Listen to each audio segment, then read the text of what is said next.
ياسين والقرآن الحكيم. قال الله تعالى: الحمد لله الذي أنزل على عبده الكتاب ولم يجعل له عوجا قيما. وقال الله تعالى في مقام آخر: إنا نحن نزلنا الذكر وإنا له لحافظون. صدق الله مولانا العظيم. وبلغنا رسوله النبي الأمين المتين المختار الكريم ونحن على ذلك لمن الشاهدين والشاكرين والحمد لله رب العالمين. بارگاہ رسالت معاب صلی اللہ تعالی علیہ وسلم میں درود پاک کا ہدیہ پیش کریں. اللہم صلی علی سیدنا و مولانا محمد معدن الجود والکرم وآلہ واصحابہ الکرام وابنہ الکریم وبارک وسلم صلاة دائمة سرمدا ابدا.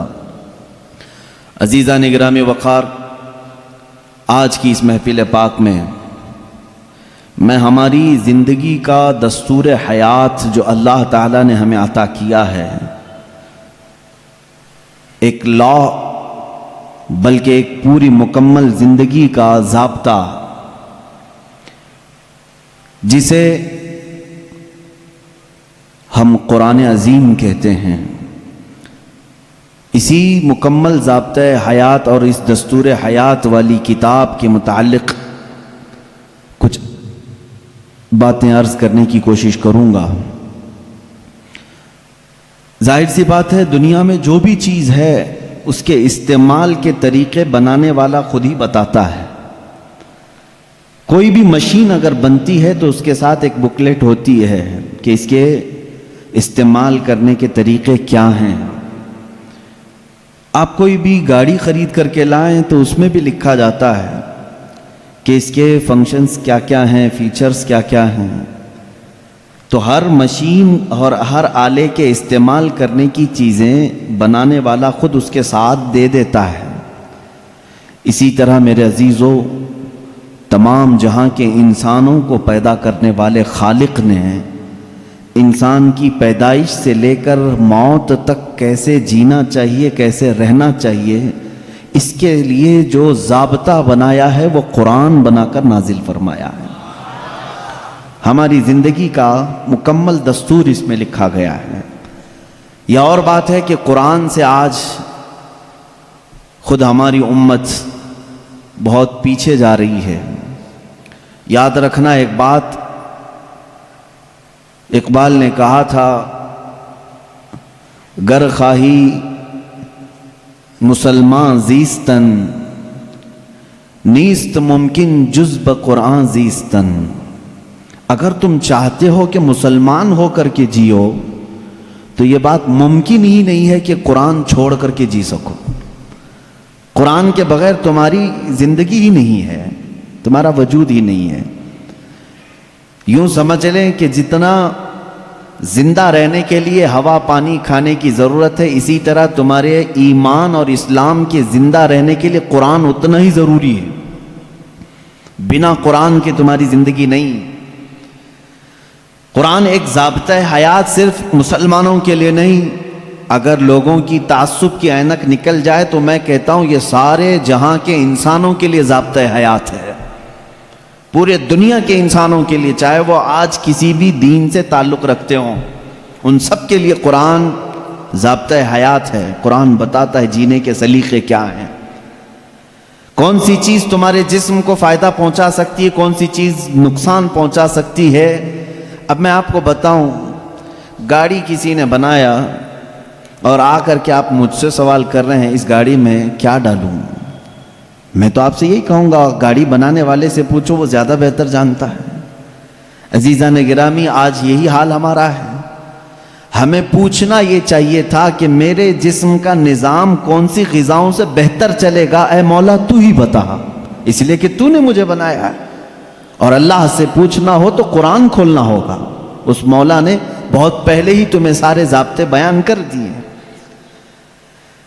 اب ایک بات یہ بھی سمجھ کر کے چلیں، بنانے والے نے جو تمہیں ٹرمز کنڈیشن اور جو رولز ریگولیشن بتائے ہیں اس کے خلاف استعمال کرو گے تو مشین کا کیا ہونا ہے وہ سب تمہیں معلوم ہے. جا کر کے کار خرید کر کے لائے اور اس کے ساتھ بکلیٹ بھی ملی تھی. انہوں نے کہا تھا کمپنی والوں نے یہ کار پیٹرول سے چلتی ہے, ہو سکتا ہے آپ کے پاس پیسے زیادہ تھے, آپ نے کہا نہیں میں گھی ڈال کے چلاؤں گا. آپ نے پیٹرول کی بجائے کہا کہ نہیں میں تو مٹی کا تیل ڈالوں گا یا میٹھا تیل ڈالوں گا, کھانے والے تیل ڈالوں گا. اس گاڑی کا حشر کیا ہونا ہے وہ آپ کو معلوم ہے. کیوں؟ اگرچہ آپ کے دماغ میں گھی اور مہنگا ہے لیکن وہ مشین کے لیے سوٹیبل نہیں ہے. اسی طرح اے مسلمانوں, اے مومنوں, اللہ تبارک و تعالیٰ نے تمہارے جسم کو بنایا ہے, ایک ایک رگ کو, ایک ایک بال کو اس نے پیدا کیا ہے. وہ بہتر جانتا ہے کہ تمہارے جسم کے لیے کون سی چیز سوٹیبل ہے. اس کے بتائے ہوئے تعلیمات کو چھوڑ کر کے اگر تم دنیا کی سنو گے تو ظاہر سی بات ہے یہ ایسی ہی ہے جیسے بنانے والے کو چھوڑ کر کے دوسرے سب کے پاس جا رہا ہے آدمی. آپ سب دنیا کے اصول جانتے ہیں, پیٹ درد ہو, سر درد ہو, پیر درد ہو, کہیں پر بھی کچھ ہو جسم, تو آپ کسی کسان کے پاس بھی نہیں جاتے, انجینئر کے پاس بھی نہیں جاتے. حالانکہ کسان کھیتی باڑی بہت جانتا ہے, اسے جا کر پیٹ درد کیوں نہیں بتاتے, اسے کیوں نہیں کہتے کہ آپریشن کر دو, آپ کو معلوم ہے وہ پھوڑے سے آپریشن کرے گا.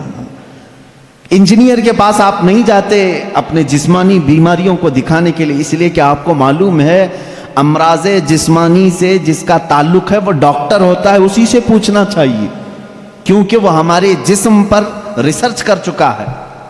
عزیزان گرامی وقار, دنیا میں یہ فارمولہ تم عمل کرتے ہو تو پھر یہ بات یہاں کیوں نہیں تسلیم کرتے کہ پوری باڈی کو, ہمارے پورے شریر کو, پورے جسم کو جس نے بنایا ہے ہم اسی سے اپنے متعلق کیوں نہ پوچھیں میری روح کس سے بڑھتی ہے, میرا جسم کس سے بڑھتا ہے, میرے دل کی دھڑکنیں کس سے قابو میں رہتی ہیں, مجھے کون سی چیز زبان کے اندر لینی ہے, کس چیز سے مجھے بچنی ہے. اسی لیے میرے عزیزو آج میں یہ کہنا چاہوں گا کہ جز بقرآن نیست ممکن زیستن, قرآن کو چھوڑ کر کے جینا بھی ممکن نہیں ہے, جینا بھی ممکن نہیں ہے ہمارے لیے. اس لیے کہ وہ خلاق کائنات نے پیدا کیا اور ساتھ میں تمہیں زندگی گزارنے کے اصول بھی بتا دی. میں قرآن کے سمندر میں جاؤں اگر اور آپ کو آج لے کر کے جاؤں تو شاید اس میں سے نکل بھی نہیں پائیں گے آپ. ایک ایسے سمندر کا نام ہے یہ جس میں جو جتنا غوطہ لگایا اتنی موتیاں لے کر کے آیا, اور اس کے عجائبات, اس کے اسرار, اس کے رموز کبھی ختم نہیں ہوں گے. میں جانتا ہوں اکثر میرے مجمع میں نوجوانوں کی کثرت ہوتی ہے اور تقریباً کالج کے بھی ہیں, پڑھے لکھے بھی ہیں. میں سب سے کہوں گا آج اپنا سارا علم سمیٹ کے بیٹھو, اور میں آج تم سے مخاطب ہوں, آپ سے مخاطب ہوں. میں سارے علوم پر آج انشاءاللہ ڈسکس کرنے کی کوشش کروں گا, سارے نہیں جتنے میرے بساط کے مطابق ہیں. میں آج پہلے آپ کو یہ بتا دوں کہ قرآن اسلام کی روشنی میں ہمارے نظریے کے اعتبار سے, پہلے اس کی تھوڑی سی تاریخ. قرآن جو ہے یہ لفظ عربی ہے, بار بار پڑھی جانے والی چیز کو قرآن کہا جاتا ہے, اور دنیا میں ایسی کوئی کتاب ہی نہیں جس کو سب سے زیادہ قرآن کے علاوہ پڑھا جاتا ہو, کوئی کتاب نہیں. اتنی زیادہ کثرت سے جس کی تلاوت ہوتی ہے دنیا میں ایسی کوئی کتاب ہے ہی نہیں, کوئی کتاب نہیں. احادیث رسول بھی نہیں, کیونکہ وہ تلاوت نہیں ہوتے, قرآن کی تلاوت ہوتی. کروڑوں مسلمان ہیں اور بغیر قرآن کی تلاوت کیے کسی کی نماز بھی ممکن نہیں, کسی کی نماز بھی نہیں ہے. آپ کی نماز قرآن کے بغیر ہوتی ہے؟ نہیں ہوتی. تو کثرت سے تلاوت کرنے والی چیز کو قرآن کہا جاتا ہے, اسی لیے اس مصحف کو یعنی اس کتاب کا نام قرآن رکھا گیا. حالانکہ قرآن پاک ہماری زبانوں میں مشہور ہے, اس کا ایک ہی نام نہیں ہے, اور 27 نام الگ ہیں. قرآن پاک کو عربی میں الگ الگ ناموں سے ذکر کیا گیا ہے, بلکہ خود قرآن میں ہی اس کے کئی نام آئے. قرآن میں اللہ تعالیٰ نے اس کو فرقان بھی فرمایا, اسی کو تنزیل بھی فرمایا, اسی کو کتاب بھی فرمایا, اسی کو نور بھی فرمایا, اسی کا ایک نام شفا بھی ہے, اسی کا ایک نام رحمت بھی ہے, اسی کا ایک نام البیان بھی ہے, اسی کا ایک نام احسن الحدیث ہے, اسی کا ایک نام البرہان ہے, اسی کا ایک نام المیزان ہے, اسی کا ایک نام الامانہ ہے, اور اسی کا نام قرآن پاک بھی ہے. یہ تمام نام قرآن پاک کے خود قرآن میں استعمال ہوئے ہیں. اللہ نے خود قرآن پاک میں فرمایا ہے. کثیر نام ہے اور ہر نام کی ایک الگ الگ وجہ ہے کہ کیوں اس کا نام یہ رکھا گیا. اب اندازہ کرو آپ کہ میں ایک ایک نام کی تشریح بیان کروں تو 27 دن تو اسی میں لگ جائیں گے کہ قرآن کے نام کیا کیا ہیں. ایک ایک نام قرآن کیوں کہا گیا. میں تو اس کی ایک مختصر وجہ بتایا نا. سب سے زیادہ پڑھی جانے والی چیز ہے اس لیے اس کو کیا کہتے ہیں؟ قرآن. اسی طرح بیان، اللہ نے فرمایا ہر چیز کا اس میں بیان ہے، کچھ بھی نہیں چھوڑا گیا ہے، اس لیے اس کو بیان کہتے ہیں. تنزیل اس لیے کہ یہ اتارا گیا ہے، اس لیے اس کو تنزیل کہتے ہیں. احسن الحدیث ہے، سب سے اچھی بات کو کہتے ہیں عربی میں، اور قرآن سے اچھی بات کوئی ہے نہیں، اس لیے اس کا نام احسن الحدیث ہے. اس کا ایک نام شفا ہے، اس لیے کہ اس کی آیتیں مریضوں پر پڑھو تو شفا ملتی ہے. اس کا نام ہدا ہے، اس لیے کہ اس میں ہدایت کی آیتیں ہیں. بھٹکا ہوا بندہ اگر پڑھ لے تو سیدھے راستے پر آ جائے. اس کا نام رحمت ہے، اس لیے کہ غم میں اگر کبھی بندہ اس کو پڑھ لے، بلکہ حضور اکرم صلی اللہ علیہ وسلم نے فرمایا اپنی میتوں پر سورہ یاسین پڑھو، ان پر رحمت ہوتی ہے. تو قرآن کا نام رحمت بھی ہے. اسی لیے قرآن کے اسماء اور قرآن کے ناموں کی تفصیل اپنا ایک الگ ٹاپک ہے. لیکن میں آپ کو بتاؤں، جس قرآن کو ہم نے ترک کیا ہوا ہے آج، اے میرے عزیز بچوں، آج کی محفل کے بعد میں سب سے کہوں گا عہد کر کے اٹھنا کہ اے اللہ مجھے اس وقت تک موت نہ دے جب تک میرے سینے میں قرآن کا کوئی حصہ نہ آ جائے. اس لیے کہ رسول کریم صلی اللہ علیہ وسلم نے فرمایا جس مسلمان کے سینے میں قرآن کا کوئی حصہ نہیں، حضور پاک صلی اللہ تعالیٰ علیہ وسلم نے فرمایا وہ قبرستان کی طرح ویران ہے. جس گھر میں قرآن کی تلاوت نہیں ہوتی وہ گھر ویران ہے، خراب. حضور اکرم صلی اللہ علیہ وسلم نے فرمایا وہاں سے فرشتوں کی دوری ہوتی ہے اور شیاطین اور سرکش جنات ان کے گھروں میں بسیرا کرنے لگتے ہیں جن گھروں میں قرآن کی تلاوت نہیں ہوتی.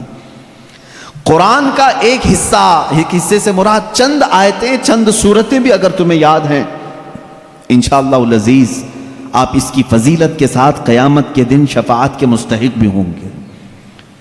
قرآن کا تھوڑا حصہ بھی اگر تمہارے سینے میں موجود ہے، اس لیے کہ اللہ کے حبیب صلی اللہ تعالیٰ علیہ وسلم سے صحابہ اکرام نے فرمایا، عرض کیا آقا دنیا سے جانے کے وقت سب سے اچھی چیز کیا لے کر کے جائیں اس دنیا میں؟ حضور پاک صلی اللہ علیہ وسلم نے فرمایا رب تعالیٰ کے نزدیک وہ بندہ دنیا میں لانے والی چیزوں میں سب سے بہتر ہے جو قرآن اپنے ساتھ لایا ہو. قرآن اپنے ساتھ لایا ہو مطلب کیا ہے؟ قبر میں یہ لکھا ہوا قرآن رکھ دیا آپ نے اور یہ سوچا کہ ہماری میت قرآن لے کر جا رہی ہے. میاں قرآن یہ ورقی قرآن نہیں کہہ رہا ہوں میں، قرآن وہ نفس قرآن جو لوح محفوظ میں ہے اور تمہارے دلوں میں اترا ہوا ہے، اس قرآن کی بات کر رہا ہوں. وہ قرآن جس نے بھی اپنے سینے میں رکھا اور اللہ کی بارگاہ میں گیا، اس کی سفارش قرآن کی مردود نہیں ہوتی. رسول کریم صلی اللہ تعالیٰ علیہ وسلم فرماتے ہیں دو چیزیں تمہارے عمل میں سے، تمہارے عمل جتنے بھی ہیں دنیا میں، جیسے نماز، روزہ، حج، زکوٰۃ، خیرات، صدقات، یہ سب جو اعمال ہیں، ان سارے اعمال میں سے دو عمل ایسے ہیں حضور پاک صلی اللہ علیہ وسلم فرماتے ہیں وہ قیامت کے دن ان کو اللہ تعالیٰ شکل دے گا، انسانوں جیسی ایک شکل، اور وہ اپنے ساتھی کی سفارش کرنے کے لیے جھگڑا کریں گے. وہ آئیں گے سفارش کے لیے. پوچھا گیا وہ کون سی؟ کہا ایک روزہ رمضان، اللہ تعالیٰ اس کو شکل دے گا، اور دوسرا قرآن، اس کو بھی شکل دی جائے گی. حضور اکرم صلی اللہ تعالیٰ علیہ وسلم نے فرمایا جس کے حق میں یہ دونوں نے سفارش کر دی اس پر جنت واجب ہو گئی، اور جس کے خلاف آ کر کے یہ دونوں کھڑے ہو گئے، میرے آقا صلی اللہ علیہ وسلم فرماتے ہیں پھر اس پر دوزخ میں جانا لازم ہو جائے گا. اگر یہ دونوں آ کر کھڑے ہو گئے کسی کے خلاف، قرآن اور رمضان.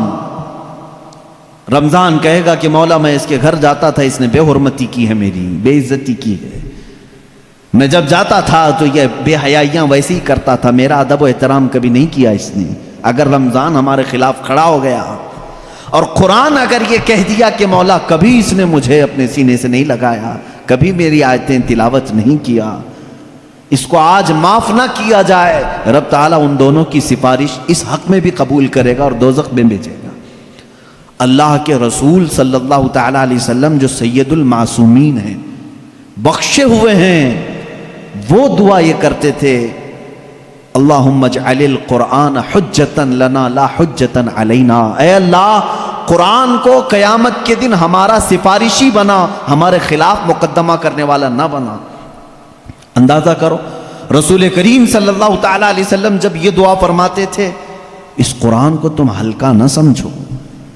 اے مسلمانوں، سوچنے کی بات ہے، تمہارے پاس 1000 کتابیں نہیں ہیں، ایک ہی قرآن ہے جس سے ساری امت کو جوڑا گیا ہے۔